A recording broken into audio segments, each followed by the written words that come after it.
ಈ ದಿನ ನಮ್ಮೆಲ್ಲರಿಗೂ ಬಹಳ ಸಂತೋಷದ ವಿಷಯ ಏನು ಅಂತಂದ್ರೆ ಕಾರ್ಯಕರ್ತರಾಗಿ ಈ ಒಂದು ರಾಜ್ಯದ ಮೂಲೆ ಮೂಲೆಯಲ್ಲೂ ಇರ್ತಕ್ಕಂತ ಎಲ್ಲ ಕಾರ್ಯಕರ್ತರ ಪರವಾಗಿ ಕಾರ್ಯಕರ್ತರಿಗೋಸ್ಕರ ಕಾರ್ಯಕರ್ತರನ್ನ ಹೆಚ್ಚಿನ ಸಂಖ್ಯೆಯಲ್ಲಿ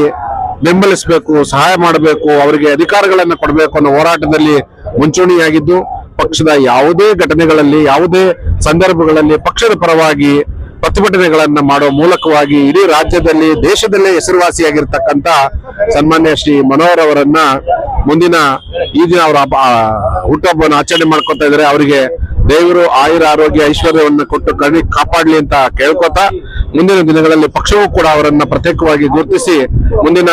ವಿಧಾನ ಪರಿಷತ್ತಿನ ಸದಸ್ಯರ ಆಯ್ಕೆ ಮಾಡೋ ವಿಚಾರದಲ್ಲಿ ಅವರಿಗೆ ಪರಿಗಣನೆ ಮಾಡಿ ಅವರನ್ನ ಮೊದಲ ಪಂಕ್ತಿಯಲ್ಲಿ ಆಯ್ಕೆ ಮಾಡಿ ಅವರಿಗೆ ಇನ್ನೂ ಹೆಚ್ಚಿನ ರೀತಿಯಲ್ಲಿ ಪಕ್ಷದ ಸಂಘಟನೆ ಮತ್ತು ಬದ್ಧತೆಯಾಗಿ ಕಾರ್ಯನಿರ್ವಹಿಸೋದಕ್ಕೆ ಸಹಾಯಕಾರಿಯಾಗಬೇಕು, ಪಕ್ಷ ಇದಕ್ಕೆ ಅವಕಾಶ ಮಾಡಿಕೊಡ್ಬೇಕು ಅಂತ ತಮ್ಮಲ್ಲಿ ಕೇಳ್ಕೊತಾ ಇದ್ದೀನಿ.